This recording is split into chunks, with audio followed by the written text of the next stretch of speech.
नमस्कार, GS exam as में आप सभी का बहुत बहुत स्वागत है। आज हम एक बहुत ही जरूरी और दिलचस्प विषय पर बात करने वाले हैं। भारतीय संविधान का भाग 3 यानी हमारे मौलिक अधिकार। ये अधिकार सच कहूं तो हर भारतीय नागरिक के लिए एक सुरक्षा कवच की तरह हैं, एक ढाल हैं।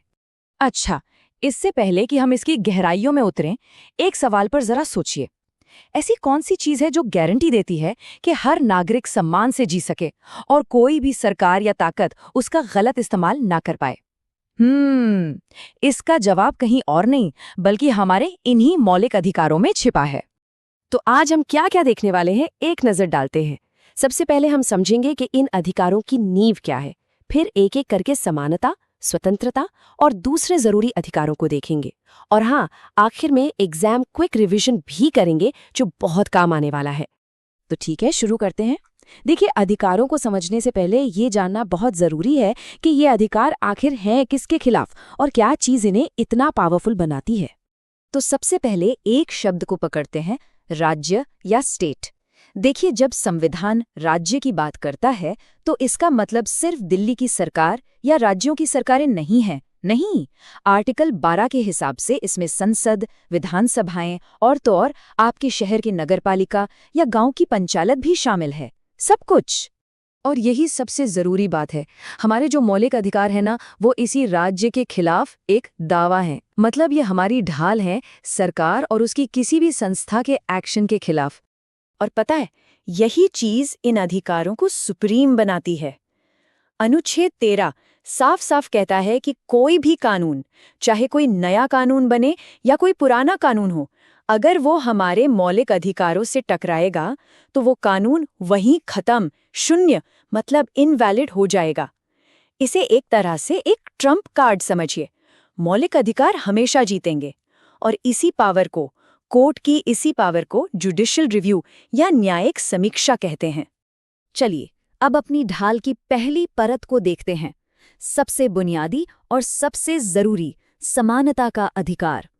इसका सीधा सा मतलब है कि सबके साथ एक जैसा और निष्पक्ष व्यवहार हो। तो इसके अंदर क्या क्या आता है? देखिए, कानून के सामने सब बराबर हैं। धर्म, जाति, लिंग के आधार पर कोई भेदभाव नहीं होगा। सरकारी नौकरियों में सबको बराबर मौका मिलेगा और अस्पृश्यता यानी छुआछूत, उसको तो पूरी तरह से खत्म ही कर दिया गया है। हाँ, ये बात सही है कि इसमें आरक्षण जैसे कुछ खास प्रावधान भी हैं जो सकारात्मक कदम के तौर पर देखे जाते हैं। और ये देखिए, आर्टिकल 18, ये बड़ा दिलचस्प है। इसने राजा, नवाब, महाराजा जैसी जितनी भी खानदानी उपाधियां थीं, उन सबको खत्म कर दिया। लेकिन हाँ, अगर कोई अपनी मेहनत से कोई उपाधि हासिल करता है, जैसे कोई डॉक्टर बनता है या सेना में मेजर बनता है, तो वो उपाधियां बिल्कुल इस्तेमाल हो सकती हैं। चलिए, अपनी ढाल को और फैलाते हैं, उसे और मजबूत बनाते हैं। अब बात करेंगे स्वतंत्रता और सुरक्षा के अधिकारों की, जो हमारी आज़ादी, कानूनी सुरक्षा और शोषण से बचाने के लिए हैं। आर्टिकल 19 ये तो बहुत ही फेमस है। ये हमें 6 तरह की आज़ादियां देता है। कौन कौन सी?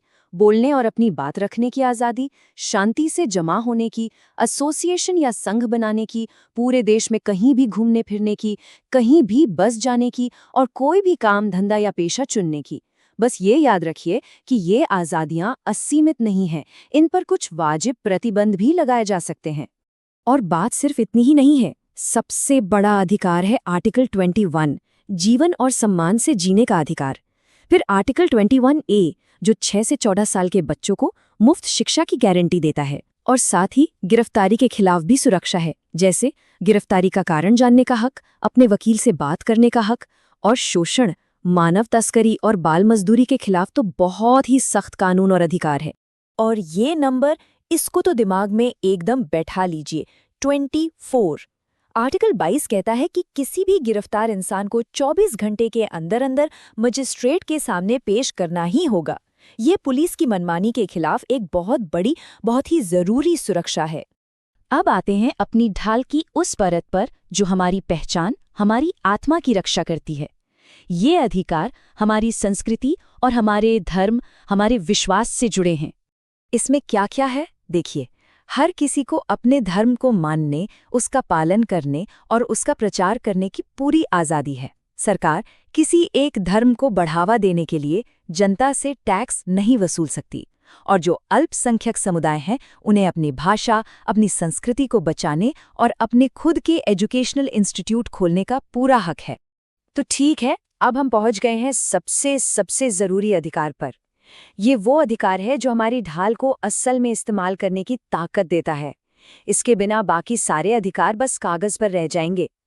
खुद सोचिए, डॉक्टर भीमराव अंबेडकर ने इसे ऐसे ही नहीं कहा था, संविधान का हृदय और आत्मा, क्योंकि आर्टिकल 32 ही है जो बाकी सभी अधिकारों में जान डालता है, उन्हें मतलब देता है। तो सवाल ये है कि ये काम कैसे करता है? बहुत आसान है।